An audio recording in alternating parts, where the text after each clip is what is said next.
Hello friends, welcome back to my channel. আজকে রেসিপিটা share করব নো অনিয়ন নো গার্লিক, পেঁয়াজ রসুন ছাড়া ডিমের কারি। অবাক হচ্ছেন তো? কিন্তু পেঁয়াজ রসুন ছাড়াই কিন্তু এই ডিমের কারি রেসিপিটি শেয়ার করছি, যেটা কিন্তু খেতে ভীষণ ভালো হয়। মনেই হবে না যে এর মধ্যে পেঁয়াজ রসুন আমি ব্যবহার করিনি। যার জন্য লাগবে ডিম। আমি এখানে ডিম সিদ্ধ করে ভালো করে কাট করে হলুদ লবণ লাগিয়ে ভালো করে মাখিয়ে এবার তেলের মধ্যে লাল লাল করে ডিমগুলোকে ভেজে নেব। ডিম ভাজতে ভাজতে এখানে দেখুন আলুগুলোকে এরকম টুকরো করে নিয়েছি। এবার ডিম ভাজার কড়াইয়ের মধ্যে আরও সর্ষের তেল অ্যাড করে দিয়ে দিচ্ছি তেজপাতা আর গোটা জিরে ফোড়ন হিসাবে। চাইলে গোটা গরম মশলা দিতে পারেন আপনারা। আলুর সাথে একটু হলুদ গুঁড়ো মিশিয়ে ভালো করে আলুটাকে লাল লাল করে কিন্তু ভাজতে হবে। আলু ভাজতে ভাজতে একটা মশলা রেডি করে নেব। নিচ্ছি এখানে আদা পেস্ট, প্রায় এখানে বড় চামচের 1.5 চামচ আদা রয়েছে। দিচ্ছি 2 চামচ ধনে গুঁড়ো আর দেবো তড়কা মশলা। চাইলে তড়কা মশলার বদলে আপনারা চিকেন কারি মশলা যেটা হয় সেটাও দিতে পারেন। তড়কা মশলা দেওয়ার পর দিয়ে দিচ্ছি গোটা গোলমরিচ একটু ক্রাশ করে, দিয়ে ভালো করে একটু জল দিয়ে মিক্স করে নেব। আর দেখুন টমেটো, এখানে 2টো টমেটো বড় সাইজের একটুখানি আমি বয়েল মতন করে নিয়েছিলাম, হালকা জাস্ট বয়েল।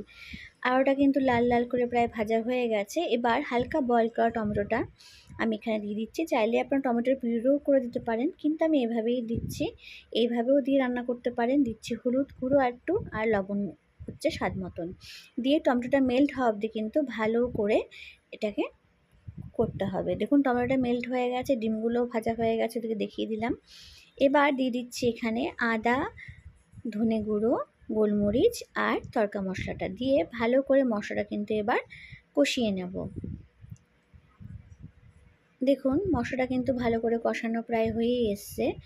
এবার যখন তেল ছেড়ে আসবে সাইড দিয়ে, তখন এর মধ্যে অ্যাড করে দেবো আমি ভেজে রাখা ডিমগুলো। তাই কিন্তু মশলাটা কিন্তু অবশ্যই ভালো করে একটুখানি কষিয়ে নিতে হবে।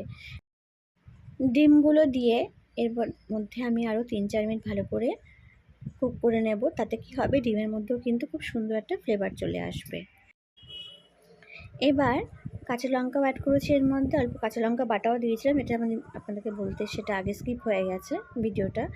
এবার ভালো করে কষিয়ে নেওয়ার পরে জল অ্যাড করে 4-5 মিনিট ভালো করে একটু ফুটিয়ে নেব। 5 থেকে 6 মিনিট ফুটালেই কিন্তু রেডি হয়ে যাবে কভার করে। তো দেখুন তৈরি হয়ে গেছে, একদম কিন্তু ঠিক হয়েছে গ্রেভিটা। আর এরকমই গ্রেভি রাখবো, জাস্ট নামানোর আগ দিয়ে ধনেপাতা ছড়িয়ে দিচ্ছি।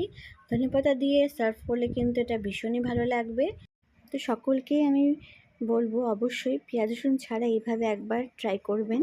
এটা কিন্তু খেতে ভীষণ ভালো হয়েছিল। ভাত, রুটি, পরোটা, নান বা পোলাও সকলের সাথেই কিন্তু এটা ভীষণই মানানসই একটা রেসিপি। পেঁয়াজ রসুন অনেকেই খেতে চান না, একটু গন্ধ লাগে বা স্মেল লাগে, তারা কিন্তু অবশ্যই এইভাবে ট্রাই করতে পারেন। ভালো লাগলে প্লিজ কমেন্ট করে জানাবেন। Support my channel, subscribe my channel. সবাইকে অনেক থ্যাংক ইউ ভিডিও দেখার জন্য।